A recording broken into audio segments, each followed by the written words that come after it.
Have you heard about the girl from Georgia whose ex-boyfriend randomly called her and convinced her to go take a ride with him, only for him to turn around and pew her?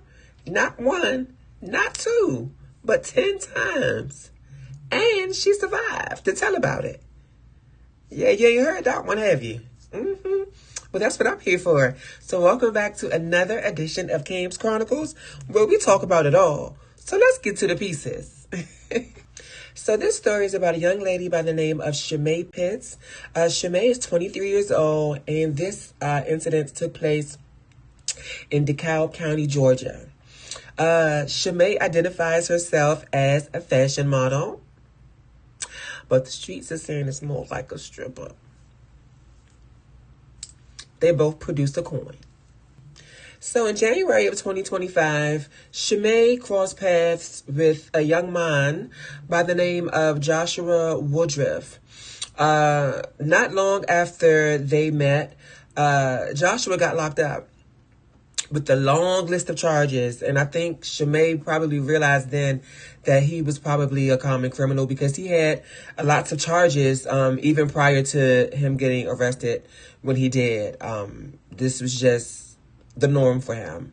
But it was alleged that in some of his more recent crimes that Shamay assisted him with this crime, with some of his crimes. So it was slightly given a Bonnie and Clyde set. So, but that's alleged. We don't know that to be fact, but it's alleged. The streets are talking. Now, Miss Shamay turned out not to be so loyal because when homeboy got arrested, Mama chucked the deuce. You know, she got up out of there. She broke up with him. But I can't really fault her for that because, I mean, this is a new situation pretty much. I don't think they had even been together 6 months. I'm not sure, maybe. But I know this happened. This whole relationship came about earlier this year. So, you know, it's not like they got years in the paint, you know. But you can't expect certain types of loyalty from people that you just met or from new, you know, relationships or anything like that. Like, to have someone remain with you while you go through, you know, during time, that requires a certain type of bond, you know, bond that only time can bring. So, I mean, there are some people who would do it, but I'm sure most wouldn't. So I can't really fault her for doing that. But the only thing about that is you got to be careful out here because everybody can't take rejection. And this was clearly the case. So, yeah, she broke up with him, but her mistake was she broke up with him and kept in contact. Like, unfortunately, you can't do that. Especially in these types of situations, you can't do that. You got to just, if you're going to cut it off, you got to cut it off at the root. Like, seriously. But then once Joshua was released, he asked to see her. He wanted to see her to talk about how they could rekindle things. That's what he said. But I think he was still scorned from the fact that she even broke up with him to begin with. And I think this is where things start to go left. So oddly enough, Shamay, for whatever reason, agreed to go link up with Joshua to go on a ride, which in and of itself sounds creepy as hell and alarming AF. Like, a ride? But for whatever reasons, no alarm bells went off in her head, and she felt that it was safe to go do this. But now that I'm thinking about it, she probably felt that way because she barely knew him. You know, mind you, this was still a new situation, so she probably didn't realize the danger that he posed. So, yeah, she went with him, and she said as soon as they got in the vehicle together, that the energy changed and that he began to pew her. And she said she felt the first two, her ears were ringing. By the third one, things just started to, you know, get a little hazy. But she said, you know, they drove around for hours. I think they were trying to charge him with kidnapping, put a kidnapping charge on him because he literally drove around with her for hours while she was in pain and suffering. So, and she begged him to let her, you know, lay on the side of the road in grass because she said she was having a hard time breathing.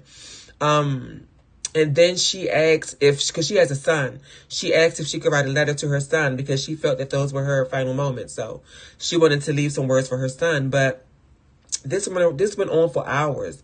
I cannot imagine what she must have been through.